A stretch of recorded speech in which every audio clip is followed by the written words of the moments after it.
ఈరోజు మీ అందరూ గమనించాల్సిన విషయం ఏమిటంటే నిరంజన్ రెడ్డి అనే వ్యక్తి ఒక మంత్రి అయ్యుండి ఆయన మా మీద ఒక కేసు పెడితే ఆ కంప్లైంట్ రిసీవ్ చేసుకుని ఎఫ్ఐఆర్ రిపోర్ట్ కూడా ఫైల్ చేసింది పోలీస్ డిపార్ట్మెంట్. ఏది నేను చేసిన వ్యాఖ్యలు. అదే నిరంజన్ రెడ్డి మీద నా మీద అసభ్యకరంగా మాట్లాడాడు అని నేను కంప్లైంట్ చేయబోతే మాత్రం మా కంప్లైంట్గానే ఉంది తప్ప ఇంతవరకు ఎఫ్ఐఆర్ కూడా ఫైల్ చేయలేదు. ఎందుకు అని మేము అడుగుతున్నాం. అసలు ఈ నిరంజన్ రెడ్డి అనే వ్యక్తి ఏం మాటలు మాట్లాడితే అసలు ఈ నిరంజన్ రెడ్డి అనే మనిషికి ఉన్నది నోరా మోరియా? అసలు ఆ నోట్లో నుంచి ఎంత పడితే అంత మాటలు మాట్లాడతాడు ఈ నిరంజన్ రెడ్డి. పరాయి స్త్రీలో ఒక తల్లినో ఒక చెల్లినో చూసే సంస్కారం లేని, సభ్యత లేని, సంస్కారహీనుడు ఈ నిరంజన్ రెడ్డికి ఒక వీధి కుక్కకి ఏమిటి తేడా అని మేము అడిగాం. మేమేమైనా తప్పడిగామా? ఈయన మా మీద కమెంట్ చేస్తే మరదలు అంటే ఎవడ్రా నీకు మరదలు అని అన్నాం. మేమేమైనా తప్పు చేసామా? తెలంగాణలో ఏ మహిళనైనా అడగండి, అమ్మా మీ తల్లినో మీ బిడ్డనో ఎవడైనా మరదలు అంటే మీరేం చేస్తారు అని. చెప్పుతో కొడతారా లేకపోతే వీధి కుక్క అని తిడతారా? చెప్పుతోనే కొడతామన్న సమాధానమే వస్తుంది. ఇంకా నేను మాటలతోనే ఆపాను. నిరంజన్ రెడ్డి అనేవాడు అసలు మనిషే కాదు. అసలు ఆ నోటికి అదుపే లేదు. రైతుల గురించి మాట్లాడిన మాటలు ఏమిటి? వీళ్ళు ఉచిత ఎరువులు ఇస్తామని చెప్పి కూడా ఉచిత ఎరువులు ఇవ్వకపోగా ఆ లైన్లలో నిలబడి పాపం ఎరువుల కోసం రైతులు చచ్చిపోతే ఈ నిరంజన్ రెడ్డి మాట్లాడిన మాటలు ఏమిటి? సినిమా టికెట్ల కోసం లైన్లో నిలబడి చచ్చిపోతలేరా అని అడిగాడు. ఈయన ఇలాంటి వాడు, అసలు రైతుల మీద ప్రేమే లేని నిరంజన్ రెడ్డి వ్యవసాయ మంత్రి. ఇక వ్యవసాయ శాఖ ఏం బాగుపడుతుంది? నిరుద్యోగులు మాకు ఉద్యోగాలు ఇవ్వండి అయ్యా అని అడిగితే ఏం మాట్లాడాడు ఈ నిరంజన్ రెడ్డి? ఈయన మాట్లాడిన మాటలు తెలంగాణలో హమాలి పనికి మించిన పనే లేదట, అందరూ హమాలి పని కూడా చేసుకోవచ్చు కదా అని అడిగారు. ఇందుకేనా తెలంగాణ తెచ్చుకుంది? డిగ్రీలు పీజీలు చదివిన బిడ్డలు హమాలి పని చేసుకోవడానికా? ఇదేనా మీ బంగారు తెలంగాణ? మరి హమాలి పని అంత గొప్ప పని అయితే మరి మీకెందుకు మంత్రి పదవి? మీరు కూడా రాజీనామా చేసి మీరు కూడా హమాలి పనే చేసుకోవచ్చు కదా. మీరేమో రాజ్యాలు ఏలాలే. కేసీఆర్ గారి కొడుకు, బిడ్డ, అల్లుడు, మేనల్లుడు, ఇంగోరు అందరూ రాజ్యాలు ఏలాలే. 5, 6 తరగతి చదవని వాళ్ళు కూడా మంత్రులు, ఎమ్మెల్యేలు కావాలా? కానీ డిగ్రీలు పీజీలు చదివిన వాళ్ళకు మాత్రం మీరు నోటిఫికేషన్లు ఇవ్వరు, ప్రైవేట్ రంగంలో ఉద్యోగాలు సృష్టించరు, కనీసం కార్పొరేషన్ల ద్వారా మాకు లోన్లు ఇవ్వండి, మా కాళ్ళ మీద మేము నిలబడే ప్రయత్నం చేస్తామంటే కనీసం అది కూడా చేయరు.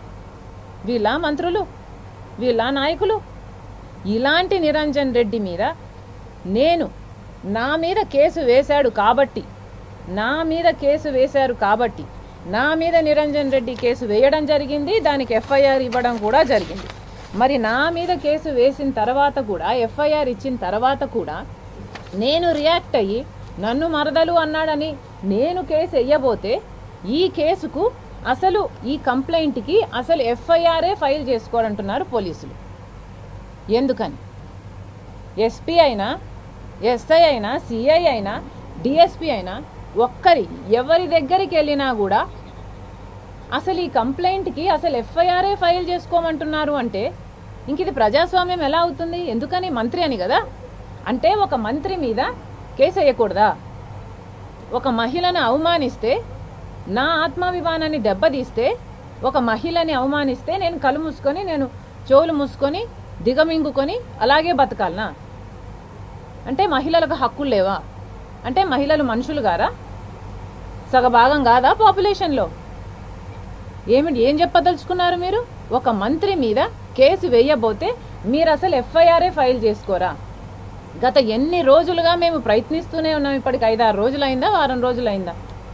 మేము ప్రయత్నిస్తూనే ఉన్నాం. ఎఫ్ఐఆర్ ఫైల్ చేసుకోండి అని ఏ లెవెల్లో అడిగినా కూడా ఎఫ్ఐఆర్ ఇంతవరకు ఫైల్ కాలేదు. ఎందుకని అని అడుగుతున్నాం. అంటే మంత్రుల మీద కేసులు వేయకూడదా? సామాన్యులు మంత్రుల మీద అయితే మీరు కేసులు తీసుకోరా? ఇది ఎక్కడి న్యాయం? మరి ఎందుకు? మీరు డిక్లేర్ చేసేయండి, ఇది ప్రజాస్వామ్యం కాదు, ఇది తాలిబాన్లు, మేమే తాలిబాన్లు, ఇక్కడ మేము చేసిందే చట్టం, ఇక్కడ మేము చెప్పిందే ఇక్కడ చట్టం, ఆడోళ్ళకి అసలు విలువే లేదు, ఇక్కడ తాలిబాన్లు చేసినట్టే చేసేయండి మీరు కూడా. అంతే కదా, అక్కడ ఆడోళ్ళకి ఏం విలువ లేదు కదా, ఇక్కడ కూడా మీరు అదే చేస్తున్నారు కదా. మీకు తాలిబాన్లకు ఏమిటి తేడా? కనీసం ఒక కంప్లైంట్ ఇస్తే ఎఫ్ఐఆర్ కూడా మీరు ఫైల్ చేసే ఇంగితం సోయి కూడా మీకు లేదు అంటే ఇక మీరు బతికేం లాభం? మీరు మహిళలకు ఇస్తున్న గౌరవం ఏమిటి, విలువ ఏమిటి, రక్షణ ఏమిటి? మీకెందుకు నాయకులు, ఎందుకు ముఖ్యమంత్రి, ఎందుకు మంత్రులు, ఎందుకు ఎమ్మెల్యేలు, ఎందుకు యంత్రాంగం అంతా? సగ భాగమైన పాపులేషన్లో మీరు సెక్యూరిటీ కల్పించలేనప్పుడు రాజశేఖర్ రెడ్డి బిడ్డను నేను, అంటే ఒక చీఫ్ మినిస్టర్గా ఉన్న బిడ్డ ఒక మంత్రి మీద కేసు ఫైల్ చెయ్యబోతే మీరు ఎఫ్ఐఆర్ కూడా రిజిస్టర్ చేసుకోము అంటుంటే ఇక సామాన్యులు ఒక కేసు ఇస్తే వీళ్ళు ఫైల్ చేసుకుంటారా అండి? ఒక సామాన్య స్త్రీయో ఒక సామాన్య మనిషో పోయి ఒక ఎమ్మెల్యే మీదనో ఒక మంత్రి మీదనో ఒక రిపోర్ట్ చేస్తే వీళ్ళు ఫైల్ చేసుకుంటారా? చేసుకునేటట్టుందా పరిస్థితి? ఆన్సర్ మీరైనా చెప్పండి, మీడియా వాళ్ళైనా చెప్పండి. చేసుకునే పరిస్థితి ఉందా ఈరోజు తెలంగాణలో? వాస్తవంగా లేదు కదా. ఎక్కడికి పోతుంది సమాజం? ఆడవాళ్ళంటే అసలు గౌరవం ఉందా? మహిళలని చూడకుండా పోడు భూముల కోసం ఆడవాళ్ళు కొట్లాడితే జుట్లు పట్టుకొని పీకి జీపులలో ఎక్కించి జైళ్లలో ఇష్టం వచ్చినట్టు కొట్టారే. మరియమ్మ అనే దళితురాలిని జైల్లోనే చంపేశారే. అసలు బాలికలకు 6 ఏళ్ళు 10 ఏళ్ళు 14 ఏళ్ళ బాలికలకు కూడా రక్షణ లేదే. ఇంకా ఎందుకు ఉండాలి ముఖ్యమంత్రి?